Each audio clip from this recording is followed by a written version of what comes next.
Bismillahirrahmanirrahim. Assalamualaikum warahmatullahi wabarakatuh. Waalaikumsalam warahmatullahi wabarakatuh. Al-Fatiha ila ruhi Sayyidina Habibina Syafi'ina Rasulillah Sayyidina Muhammad ibn Abdullah Sallallahu alaihi wa ala alihi wa sahbihi wa sahbihi wa dhuriyatihi Anna Allah ya'ali darajatihim bil jannah wa yanfa'una bi asrarihim وأنوارهم وعلومهم ونفحاتهم وبركاتهم في الدين والدنيا والآخرة واجعلنا من حزبهم ويرزقنا محبتهم ويتوفنا على ملتهم ويحشرنا في زمرتهم بالعافية والسلامة لهم الفاتحة أعوذ بالله من الشيطان الرجيم Alhamdulillahi Rabbil Alamin Ar-Rahmanir Rahim Maliki Yawmiddin Iyyaka na'budu wa iyyaka nasta'in Ihdinas siratal mustaqim Siratal ladzina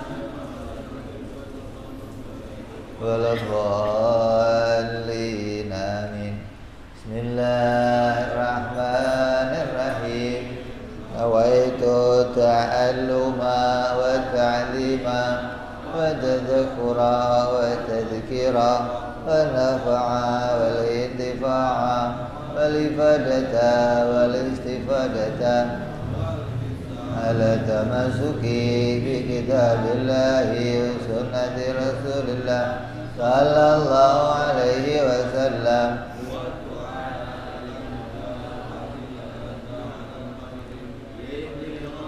مرضاته وقربه وثوابه وحسن الخاتمة مع اللطف والعافية صلاح العاقبة بسم الله الرحمن الرحيم الحمد لله رب العالمين الصلاة والسلام على أشرف الأنبياء والمرسلين سيدنا وحبيبنا وشفيعنا ومولانا محمد وعلى آله وصحبه أجمعين أما بعد قال مصنف الكتاب حضرة الشيخ إمام أحمد بن عطاءالله رحمه الله ونفعنا به وبعلومه ثم إلى سيف شرها كي صالح بن عمر دارت رحمه الله ونفعنا به وبعلومه في الدارين اللهم افتح قلوبنا فتوح العارفين وبحكمتك وانصر علينا برحمتك يا أرحم الراحمين إلى أن قال sampai hikmah yang ke 130 berkata Imam Ahmad Ibnu Athaillah mata alamaka adamu ibalin nasi alaika au tawajjuhuhum bidhammin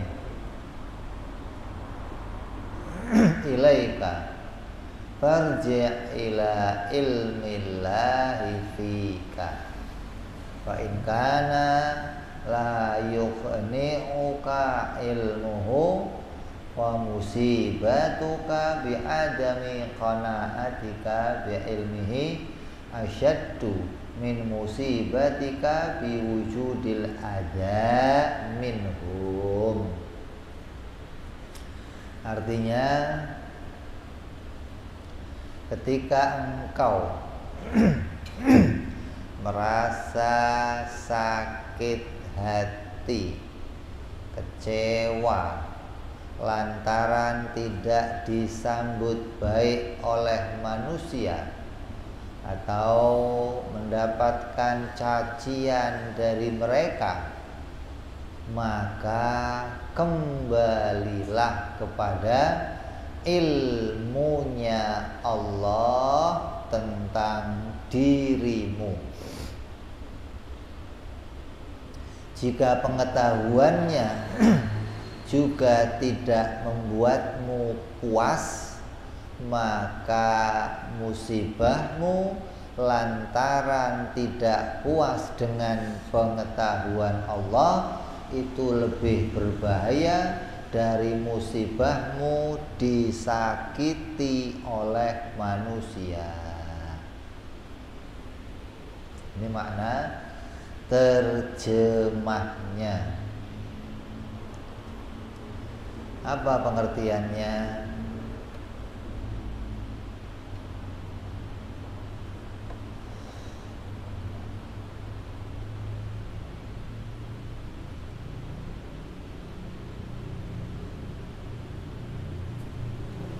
Ketika engkau bersedih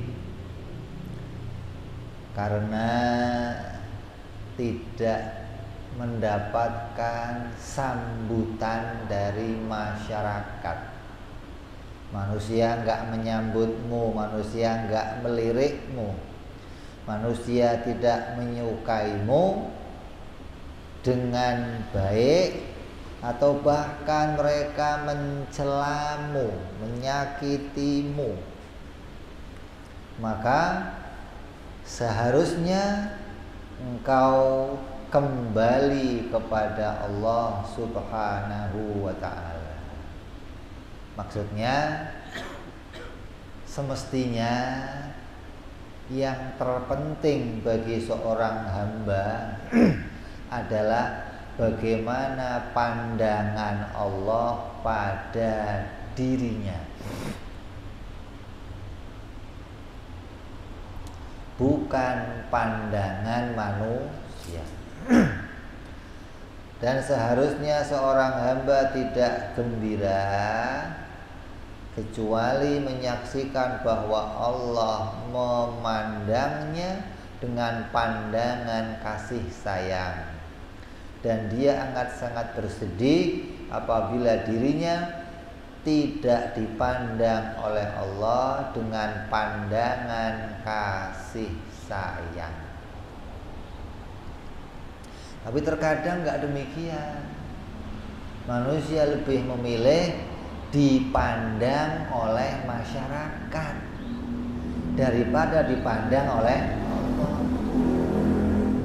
Kamu sholatnya untuk siapa? Untuk Allah. Mestinya yang cukup melihat sholat kamu siapa? Allah.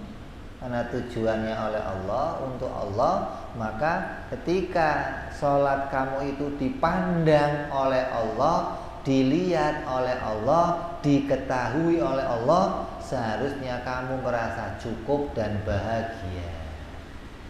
Tapi enggak cukup, kadang bareng sama selfie. Kenapa? Biar dipandang manusia, itu loh. Jadi ada orang tidak merasa cukup dilihat oleh Allah. Allah ngeliatin, Allah menilai, Allah tahu, baginya enggak cukup lah, Allah doang yang tahu, memang enggak seru. Biar seru, masyarakat juga harus tahu. Jadi kadang-kadang tahajud di live streaming tahajud bersama. Apa tujuannya? Pingin mendapatkan sambutan baik dari manusia. Ntar setengah jam dilihat yang like berapa orang, dilihat lagi yang komen berapa orang. Ketika ada yang komen, ada yang like, seneng luar biasa. Dia nggak mikirin komennya Allah, nggak mikirin pandangan Allah, nggak mikirin nilainya malaikat, mau nggak? Gimana manusia menilai saya? Kalau manusia kok nilainya baik, wah bahagianya luar biasa. Begitu manusia nggak ada yang like, nggak ada yang komen, sedih, kecewa, sakit hati, merasa nggak diperhatikan, merasa nggak dianggap sama seluruhnya, hingga hatinya seringkali merasa bersedih dan kecewa hanya gara-gara tidak mendapatkan pandangan manusia. Padahal jika di ilmunya Allah pada azali engkau itu adalah orang yang beruntung, Allah mengetahui bahwa engkau termasuk orang yang beruntung, dan semua amalanmu diterima oleh Allah, maka apa gunanya lagi pandangan manusia untukmu? Apakah pandangan manusia akan menambah kemuliaanmu? Hanya anggapanmu saja yang gila hormat dari manusia. Padahal andai pun manusia menghormatimu, menyanjungmu, mengangkatmu, itu enggak menambahkan apa-apa kepadamu, karena engkau sudah dihitung baik oleh Allah Subhanahu wa ta'ala. Begitupun apabila di ilmunya Allah pada azali engkau adalah orang yang celaka, lantas engkau berbahagia gembira lantaran manusia menyambutmu, menghormatimu, apa gunanya itu nanti di akhirat? Tujuan kamu itu dinilai manusia atau dinilai Allah? Tujuan kamu itu dipandang manusia atau dipandang Allah? Tujuan kamu itu diketahui diri kamu ibadah oleh Allah atau oleh manusia? Kayak dikatakan ibadah yang sirri, ibadah yang rahasia itu lebih baik daripada ibadah yang terang-terangan. Kenapa? Karena dia merasa cukup dengan pandangan Allah. Dia merasa cukup dengan diketahui oleh Allah. Dan dia nggak tambah bangga kalau manusia tahu.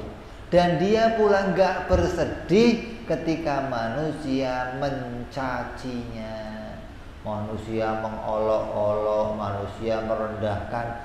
Nggak gubris. Kenapa? Yang penting Allah ridho. Yang penting Allah memandang baik saya, gitu. Yang penting Allah mengetahui saya orang baik. Orang lain mau tahu saya jelek, orang lain menfitnah saya begini, orang lain itu kan luarnya saja.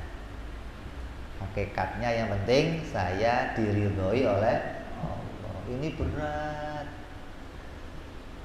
Meninggalkan yang begini ini berat. Kenapa? Karena seseorang kadang berharap dirinya dipandang oleh manusia. Kalau sudah manusia memandangnya, apalagi menyanjungnya, menghormatinya, wah luar biasa. Ada orang kalau sedekah dimintain sumbangan, tulisannya apa? Hamba Allah. Ada. Kenapa? Kenapa kok ditulis hamba Allah? Karena merasa cukup Allah yang tahu, gitu loh. Cukup ini dipandang oleh Allah, cukup dilihat oleh Allah. Orang lain nggak perlu tahu, orang lain nggak perlu lihat, orang lain nggak perlu memandang hal ini, maka tulisannya hamba Allah. Ada yang nggak begitu, tulis Haji Muhyiddin. Umumin dong di musola, kayak Jumatan, haji ridho 1 juta lebih pakai diumumin. Haji Dul Wahid 500.000. Kalau sudah diumumin, orang tahu, seneng dia. Ada tuh orang begitu itu. Maka kamu diingatkan jangan seperti itu.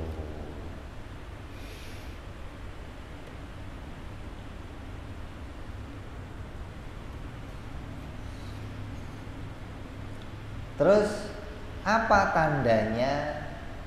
Apa tandanya kalau kamu itu dipandang baik oleh Allah? Apa tandanya kalau kamu itu sedang dilihat baik oleh Allah?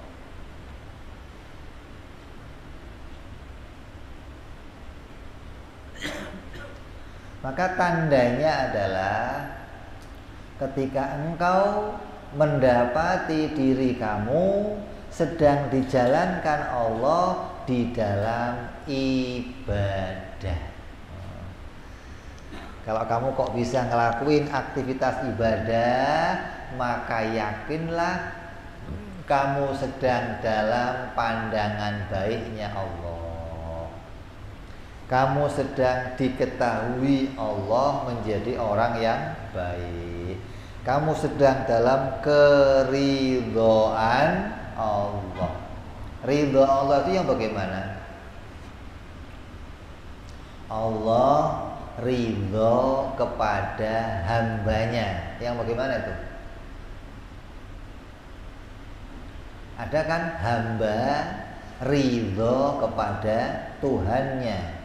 Kamu sering ngomong raditu billahi rabba wa bil islami dina wa bi Muhammadin nabiyan. Kamu ridho kepada Allah. Lah, kalau Allah ridho kepada kamu, yang bagaimana? Allah ridho kepada kita, maknanya Allah menjalankan kita sesuai perintahnya. Kalau kamu sedang melihat keadaan kamu dijalankan Allah dalam perintahnya, berarti kamu sedang berada dalam keridhaan Allah. Duduk di majelis taklim, mau ngaji, mau mendengarkan nasihat, itu berarti kamu sedang berada dalam keridhaannya Allah. Kamu dijalankan Allah ke majelis taklim, dijadikan mendengarkan pengajian, itu berarti kamu ditulis jadi orang baik oleh Allah. Gitu.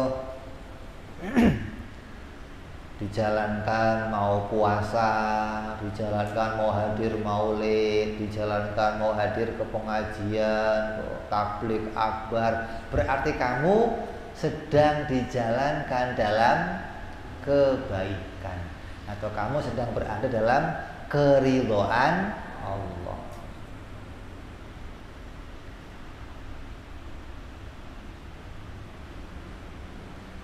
Maka seharusnya seorang hamba yang tahu dirinya sedang berada dalam keridhaan Allah, gak perlu lagi pandangan manusia, karena puncaknya sudah kamu dapati. Apa? Saya sedang dinilai baik oleh Allah. Lah, kalau sedang dapat nilai baik oleh Allah, dipandang baik oleh Allah, diketahui oleh Allah, terus hati kamu masih kurang seneng, wah, ini yang bahaya nih.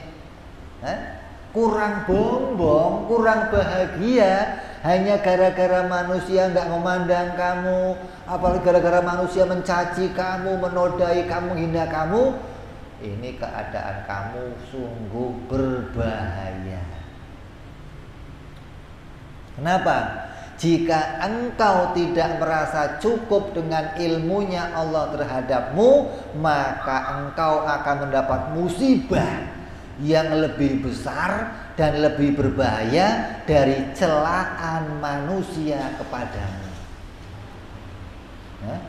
manusia mencelamu, manusia menghina kamu, manusia merendahkan kamu, sakit nggak? Sakit, sedih.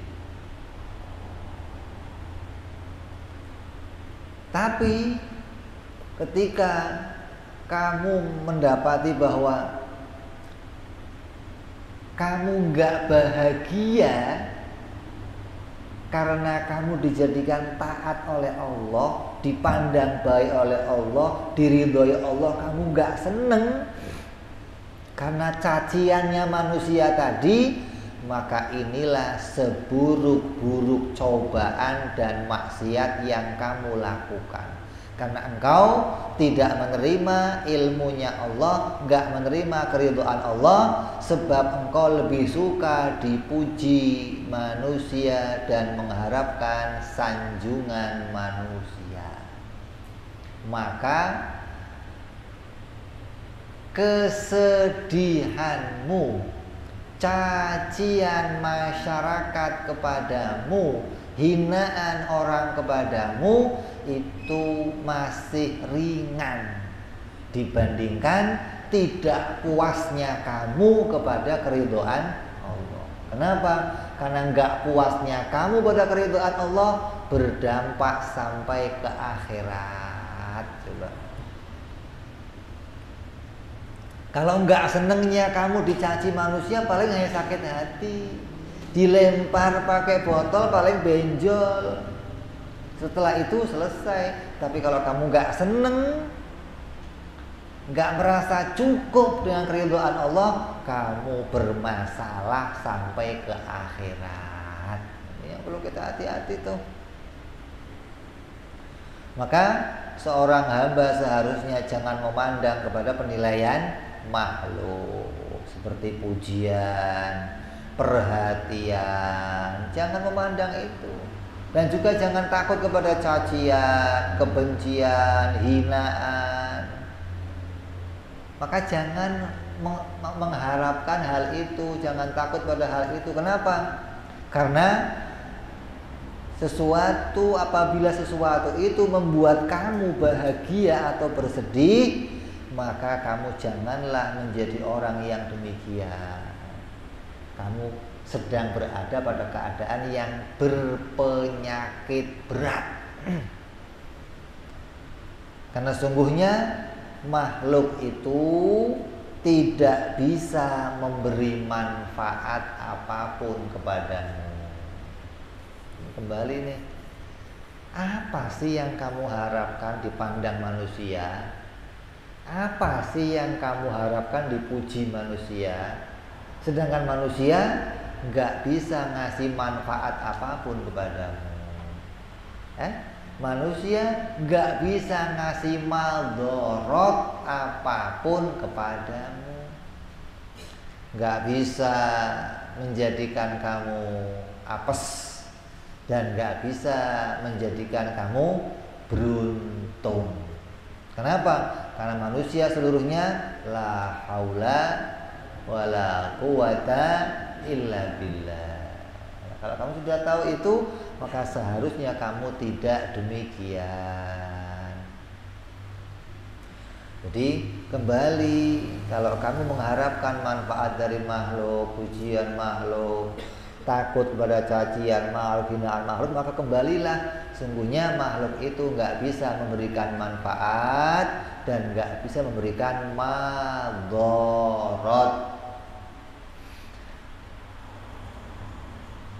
kecuali manfaat dan madorot itu ditetapkan oleh Allah Subhanahu wa ta'ala.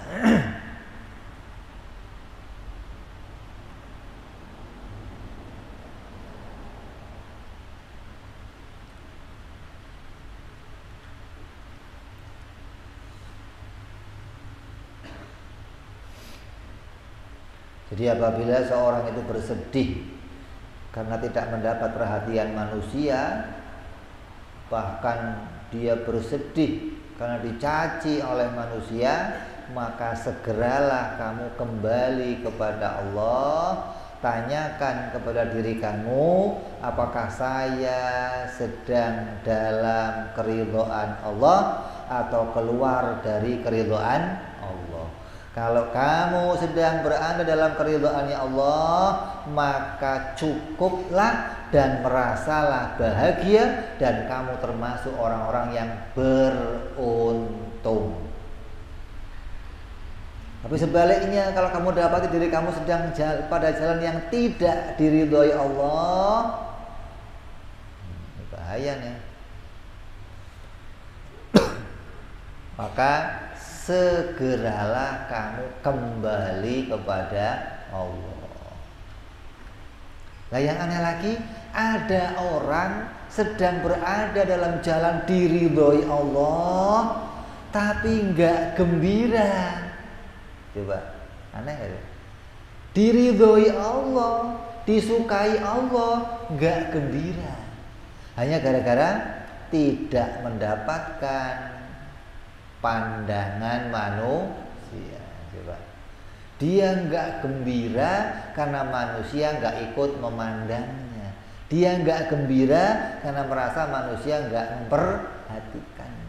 Maka sadarilah bahwa diri kamu sedang berada dalam kerugian karena kamu tidak merasa cukup dengan pandangan Allah, nggak merasa cukup dengan ilmunya Allah, nggak merasa cukup dengan keridhaannya Allah Subhanahu wa ta'ala. Maka musibah yang dia peroleh adalah musibah akhirat, yaitu dia akan mendapatkan siksa, dan yang seperti ini lebih berat dari musibah dunia. Apa? Dicaci orang, dihina orang, nggak dianggap sama orang, sakit, miskin, itu musibah kecil daripada musibah akhirat. Disiksa oleh Allah, dijauhkan dari surganya Allah, dijauhkan dari keridhaannya Allah. Itu hal lebih menakutkan seharusnya. Jadi jika engkau tidak merasa cukup dengan pandangan Allah dan keridhaan Allah, dan masih berharap pada pandangan manusia, maka musibah yang kau peroleh berupa lemahnya iman.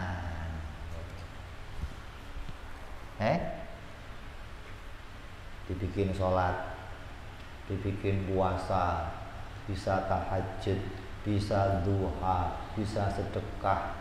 Ini sudah orang baik dan dalam keridhaan, tapi kok nggak seneng gara-gara nggak diketahui orang, nggak dilihat orang, berarti iman kamu bermasalah.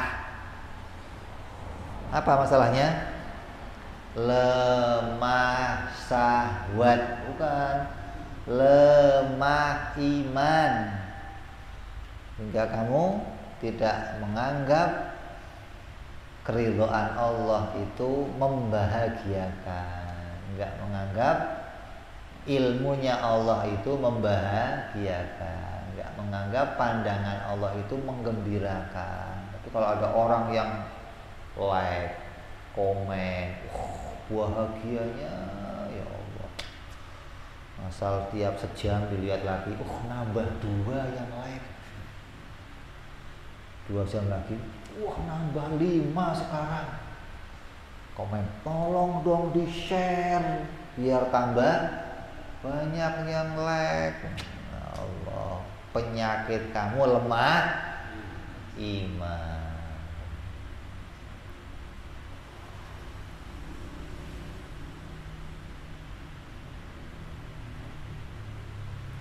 Dan penyakit ini lebih buruk dari musibah cacian dan hinaan manusia. Syekh Zarruq rahimahullah berkata, apabila engkau tidak merasa cukup dengan ilmunya Allah, apabila engkau tidak merasa cukup apa yang kamu lakukan diketahui oleh Allah, kebaikanmu dilihat oleh Allah, tapi engkau masih mengharapkan manusia juga mengetahuinya, memandangnya, maka engkau berada pada musibah. Kenapa? Karena mengharapkan pandangan makhluk.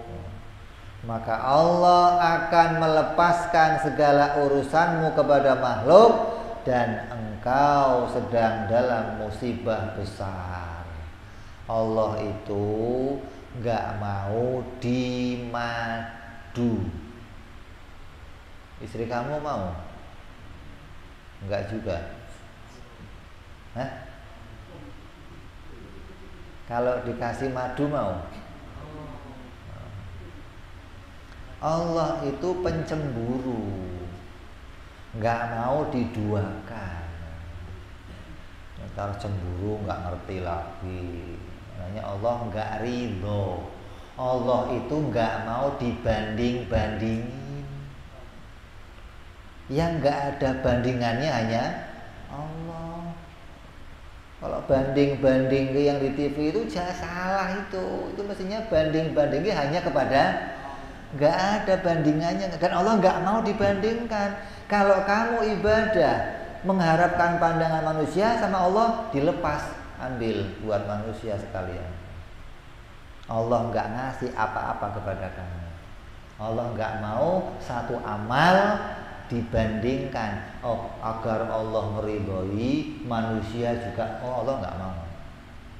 Dilepas sama Allah, ambil buat kamu semuanya, urus sendiri, minta pahalanya sama manusia sana. Ketika di akhirat mau minta, ya Allah kan saya udah begini, tapi kan nggak untuk saya. Kamu nggak merasa cukup dengan pandangan saya. Kamu mengharapkan juga pandangannya manusia, maka Allah lepaskan. Nah, mintalah upahnya sama manusia, minta anugerah sama manusia, minta kebaikan sama manusia. Itu keadaannya demikian. Jadi jangan menduakan Allah.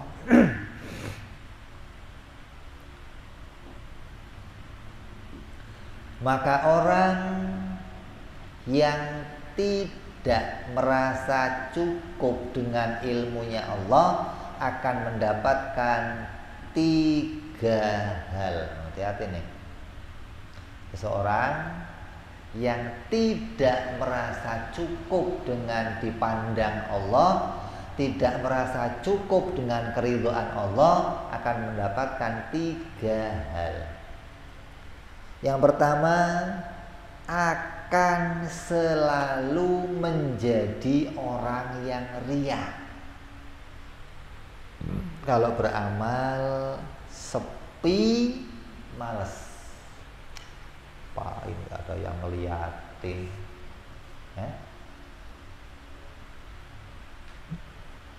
masjid masih sepi, ya diem dia. Begitu udah ada orang, mulai sholat, muaji, gitu. Orang sepi bubar, tutup. Apa ya, ada orang, hati-hati tuh. Hidupnya akan dipenuhi dengan riya. Pakai pakaian, orang gimana ya, pakai kerjaan. Kamu kok nggak kerja ini? Malu dilihatin manusia, nggak selalu begitu. Hidupnya dipenuhi dengan riya. Pengennya dilihat baik terus oleh manusia, nggak mau mendapat cacian, nggak mau terhina, nggak mau rendah di hadapan manusia.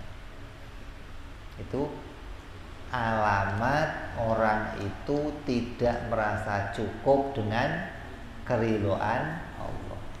Kalau orang merasa cukup gimana? Ya nggak akan riya. Pakai baju ya dipakai, bersih nggak bersih, syariat cukup memenuhi syarat untuk sholat, sudah pakai. Mau ada tambalannya di sini, mau ada warnanya belel di sini, nggak ada urusan dia. Kalau sok tambalan begini, gue nggak apa. Nabi bajunya tambalan,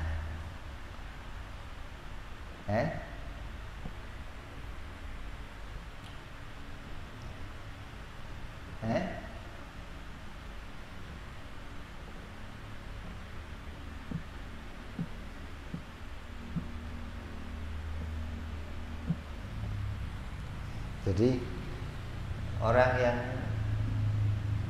nggak cukup dengan ridhonya Allah, alamatnya ya begitu tadi, akan selalu mencari pandangannya manusia. Putrinya Nabi, putri itu bajunya tambalan. Putri kamu ada yang tambalan bajunya?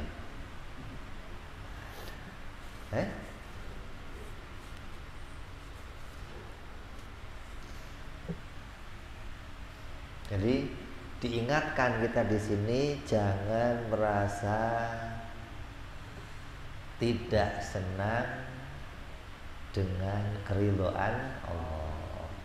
Harus kamu merasa cukup dan bahagia, gembira ketika hal itu sedang berada dalam keridhaan Allah Subhanahu wa ta'ala.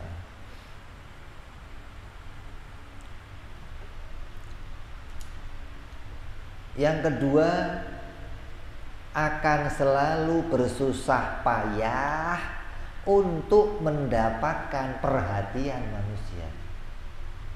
Usaha entah dengan streaming, membayar, ngundang orang, apa saja dilakukan. Yang penting orang bisa memandang dia. Yang penting orang bisa melihat dia, orang bisa menghargai dia. Gimana orang nggak mencaci dia? Masalah orang yang nggak seneng, apapun dikerjakan, yang penting dipandang baik, dipandang mulia, dipandang hebat. Itu upayanya begitu. Duduk maunya di atas, nggak mau di bawah. Asal ada acara hajatan, acara apa, tampil. Gimana cari perhatiannya manusia. Nah, orang-orang dulu nggak ada khumul, mereka tersembunyi. Kalau sudah hadir acara di belakang, ya di belakang, nggak mau ke depan, nggak mau. Nggak ada pandangan manusia diharapkan, kayak yang penting Allah tahu saya datang ridho. Hadir haul, dia di belakang, nggak mau cukup depan, belakangan datangnya. Misi, Habib lewat, mulai ke depan, maju. Kecuali kamu tokoh masyarakat, ditunggu di acara, beda. Nah kalau kita bukan siapa-siapa ditunggu, enggak, bayar orang kawal, buka jalan. Orang lihat itu siapa? Oh Pak Haji Anu, Masya Allah, seneng dia. Orang lihat beda. Jadi ada penyakit yang begitu ada. Maka ini penyakit yang berat kata ulama. Kamu dapat musibah, yang musibah kamu rupanya apa? Lemah iman. Dan itu berdampak sampai ke akhirat nanti. Jadi bersihkan yang demikian, rubah keadaan yang demikian. Jadilah orang yang humul, jadilah orang yang tersembunyi, jadilah orang yang cukup dengan keridhaan Allah.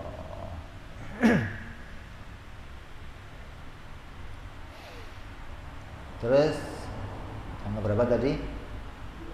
Yang kedua. Yang ketiga, akan berkurang perhatian dan penghormatannya kepada Allah. Itu puncaknya tuh. Dia nggak akan punya penghormatan yang puncak kepada Allah. Kenapa? Karena dia nggak butuh pandangan Allah. Karena dia hanya butuh pandangannya manusia. Kalau sudah manusia memandang, udah.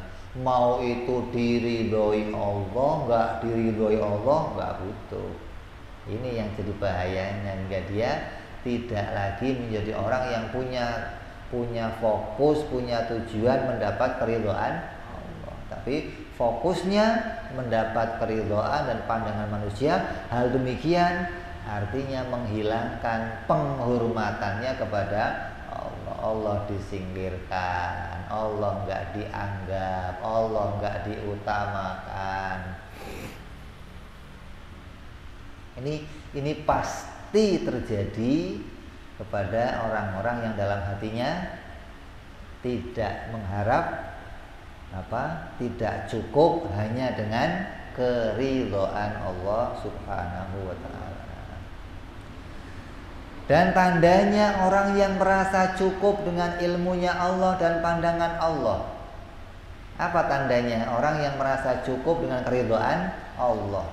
Sebaliknya dari yang tadi, akan mengabaikan dan menahan diri dari pandangan manusia. Akan mengabaikan dan menahan diri dari cacian dan celaan manusia. Dicela, dicaci, dihina, nggak ada urusan. Yang penting Allah ridho. Kayak kamu dah, kayak orang yang lagi jatuh cinta. Orang yang lagi jatuh cinta sama seseorang, itu biar orang lain menghina, orang lain meledek, orang lain memperendahkan kamu nggak urusan. Yang penting si dia senang. Umpamanya nih, si doi senengnya kamu pakai baju pink umpamanya. Kamu pakai nggak kira-kira? Malu lah, nggak beres berarti. Kalau gue mah nggak urusan pink, orang lain jelek banget, nggak ada, nggak ngelirik kamu. Itu begitu.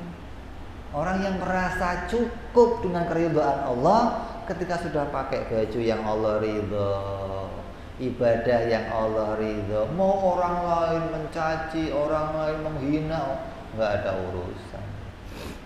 Yang penting Allah meridhoi saya, Allah menghormati saya, Allah memuliakan saya. Itu cukup bagi dia. Karena tujuannya dia mendapatkan keridhaan Allah. Tujuannya dia ibadah dipandang oleh Allah. Makanya kata ulama itu apa? Kalau sama Allah itu caper. Apa sih caper itu? Nah kadang kita capernya sama manusia. Kamu capernya sama Allah harusnya. Kenapa? Karena tujuan hidup kita kepada Allah. Yang akan nilai puncaknya Allah, yang akan biji akhirnya Allah. Percuma kamu caper sama manusia, dinilai baik apapun, nggak nambahin apa-apa. Dinilai jelek juga nggak nambahin apa-apa. Jadi kita diingatkan agar kita bisa jadi orang-orang yang hatinya ridho dan gembira dengan apa yang dijadikan baik oleh Allah pada diri kita. Jangan sampai hati kita baru gembira kalau sudah dipandang manusia. Mudah-mudahan kita semua dilindungi Allah dari sifat riya, dilindungi oleh Allah dari sifat takabur, daripada mencari penghormatan manusia. Mudah-mudahan kita Allah jadikan hamba-hamba yang hanya butuh keridhaan Allah, hanya butuh pandangan Allah, hanya mengharapkan keridhaannya Allah Subhanahu wa ta'ala, hingga kita masuk golongannya orang-orang yang selamat di dunia sampai di akhirat nanti. Amin ya rabbal ala hadhihi niyyah wa ala niyatin shalawat ila hadratin nabi. Al-Fatihah. A'udzu billahi minasyaitonir rajim. Bismillahirrahmanirrahim. Alhamdulillahi rabbil alamin arrahmanir rahim maliki yaumiddin. Iyyaka na'budu wa iyyaka nasta'in. Ihdinas siratal mustaqim. Siratal ladzina an'amta 'alaihim ghairil maghdubi 'alaihim waladdallin. Amin. Ya Rabbana darabna wa anana asrafna la la asrafna fatub alaina